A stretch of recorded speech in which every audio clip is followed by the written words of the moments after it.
Hi, instructors. Happy Friday. I apologize if you can hear a crying toddler in the background. She's in timeout. So this is my take two.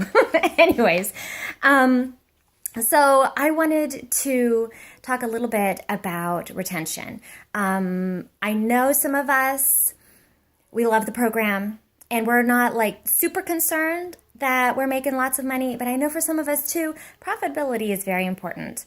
As a business owner, for me, profitability is very important.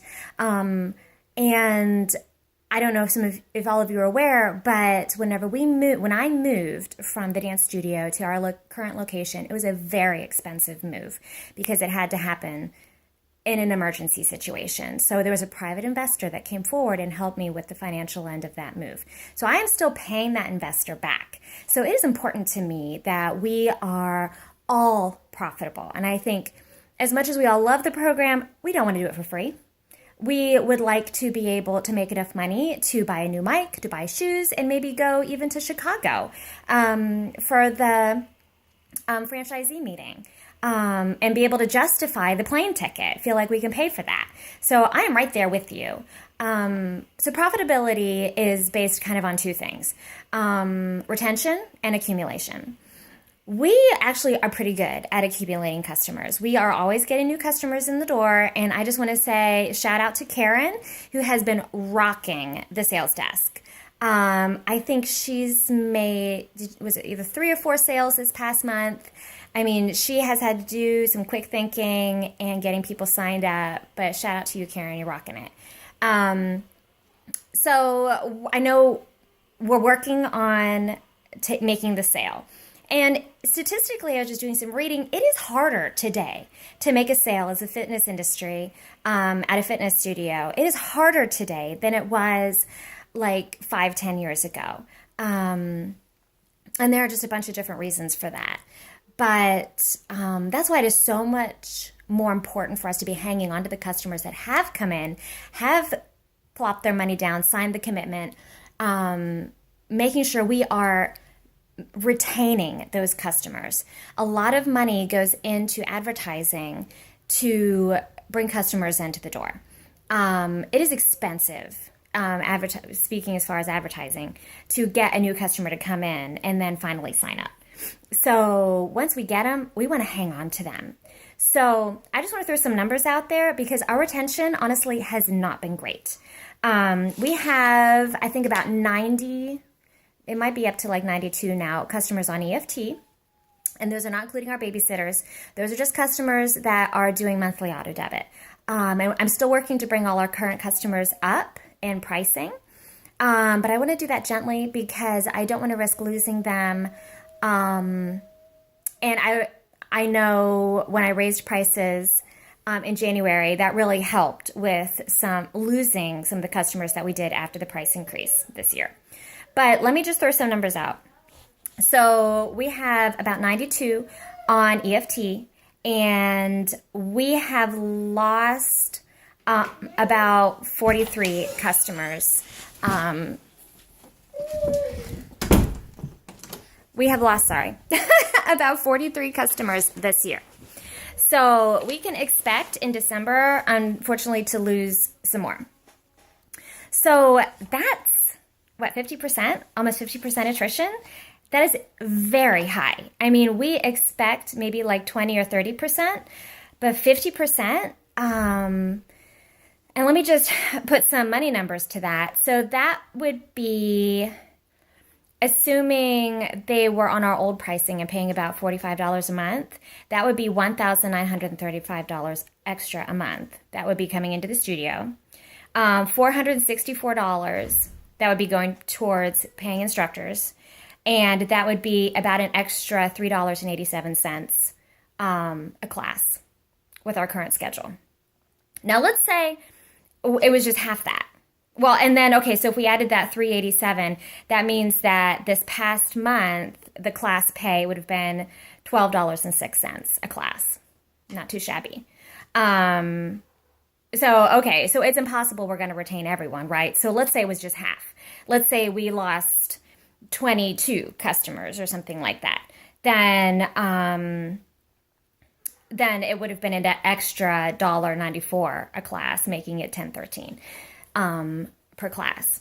So I know that we sometimes feel tempted to grumble that, oh, the pay per class, is low. Oh, but, let me just empower you to think about retention. If there are people in your class you have not seen, or you are struggling to hang on to the customers that you've got, really self-evaluate and see, is there anything extra I can do to be reaching out to these customers? I've been doing a bunch of reading about retention. The number one thing for retention is community.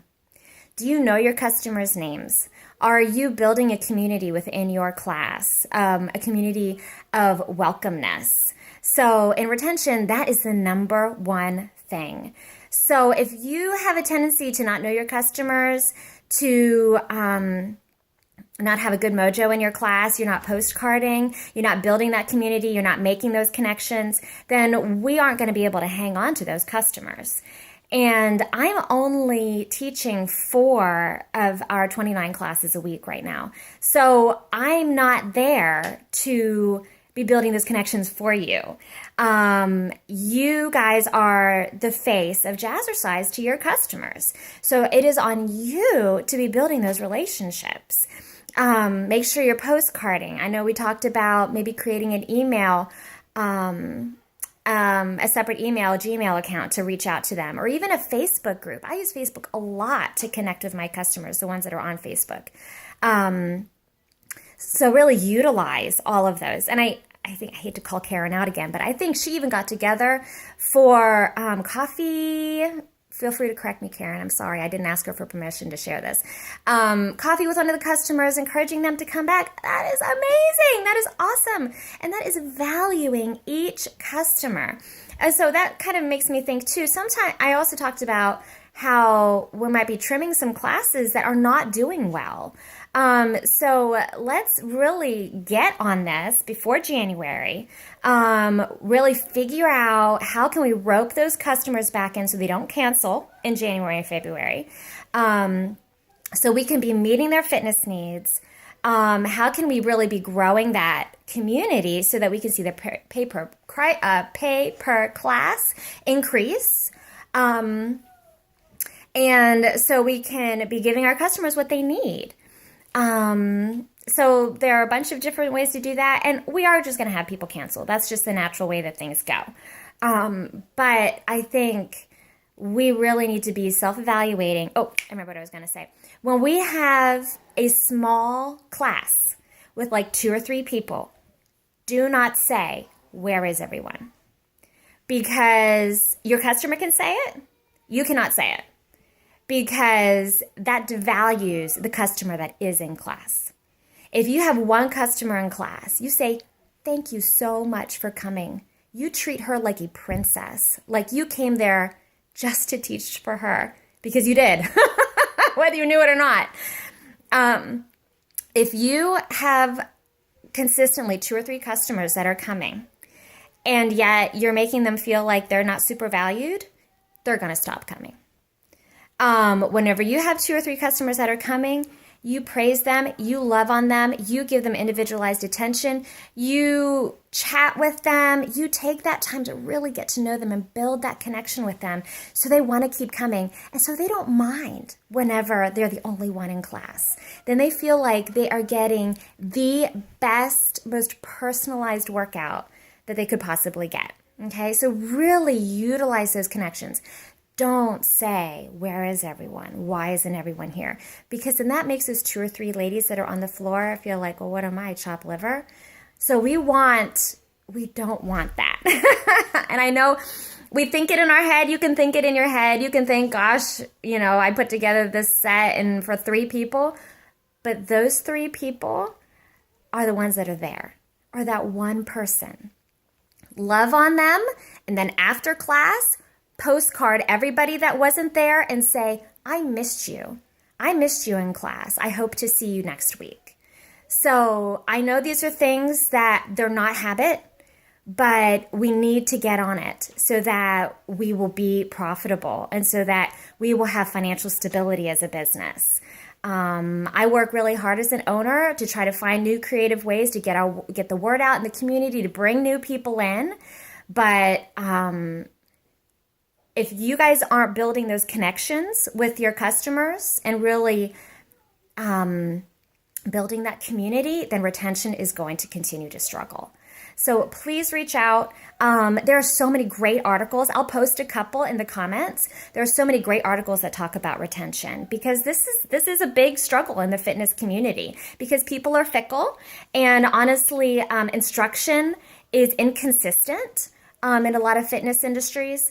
So, and another reason to get on this and make sure we are amazing is because, I don't know if you noticed, but on 8th Street, there's that pretty new gray and green building that's going in. It's a fitness club right next to CrossFit. I feel kind of bad for them.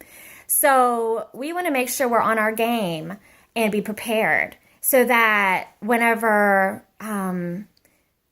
people are considering their fitness options, they choose us or they stick with us. So, sorry, this turned out kind of long. But I want what's best for us, and I know you guys all do too, so I want to make sure we're all informed, so we're all making good choices.